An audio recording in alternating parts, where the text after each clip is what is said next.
Camera rolling, sound speeding. 1, 2, 3, action. Good morning. So our lesson for today is focused on salts. A salt is a compound that is formed when the hydrogen of an ion in an acid is fully or partially replaced by a metal or ammonium ion. So we're going to answer this question that is on the board, and the question reads: salts are prepared in a laboratory using several methods. The table below shows some different methods of preparing salts. Complete the table below. So we've got this table. It is showing reaction, which is simply the method or in which the salt is prepared. Then the next column is showing us the name of the salt that gets formed. And the last column is showing us the name of the reactants that take part in the reaction. So we are going to look at the first row. So in the first row, the method of the reaction that has been cited is known as precipitation method. And by now we should be able to know that this method is used to prepare an insoluble salt using two soluble salts. So we have been given the name of the salt that is formed out of this method, which is barium sulfate. So barium sulfate is an insoluble salt. Also on the other side, we need to fill in the blank spaces, meaning we need to figure out the name of the reactants that were able to produce barium sulfate. So in this case, we can have two reactants that, like the reactants that we had in our previous lesson, in the practical that we did in the preparation of barium sulfate. So you can have barium chloride, for example,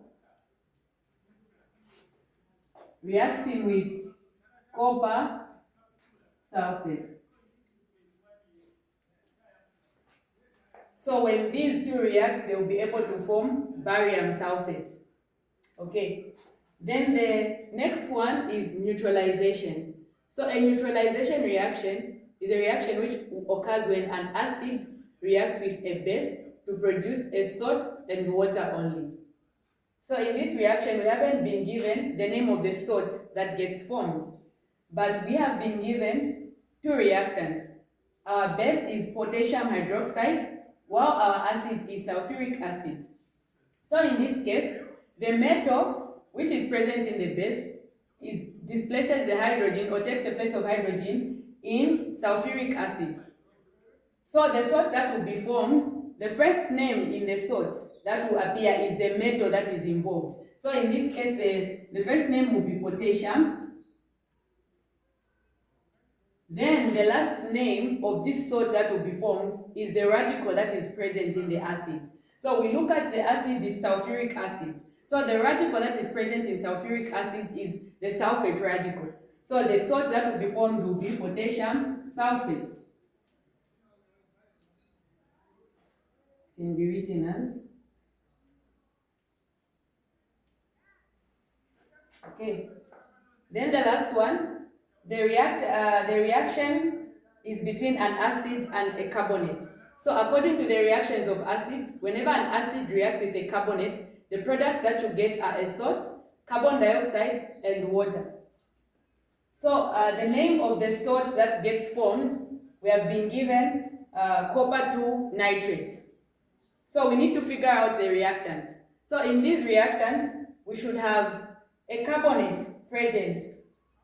So an acid should be present reacting with a carbonate. So in this case, how are we going to figure out our acids? So we look at this compound, copper 2 nitrate. It has got a radical in it. So this radical will tell us the acid that is present. So since our radical present is nitrate, this shows that the acid present in this reaction will be nitric acid. So we're going to have nitric acid reacting with a carbonate. So our carbonate should have a copper in it. So the carbonate is going to be copper carbonate.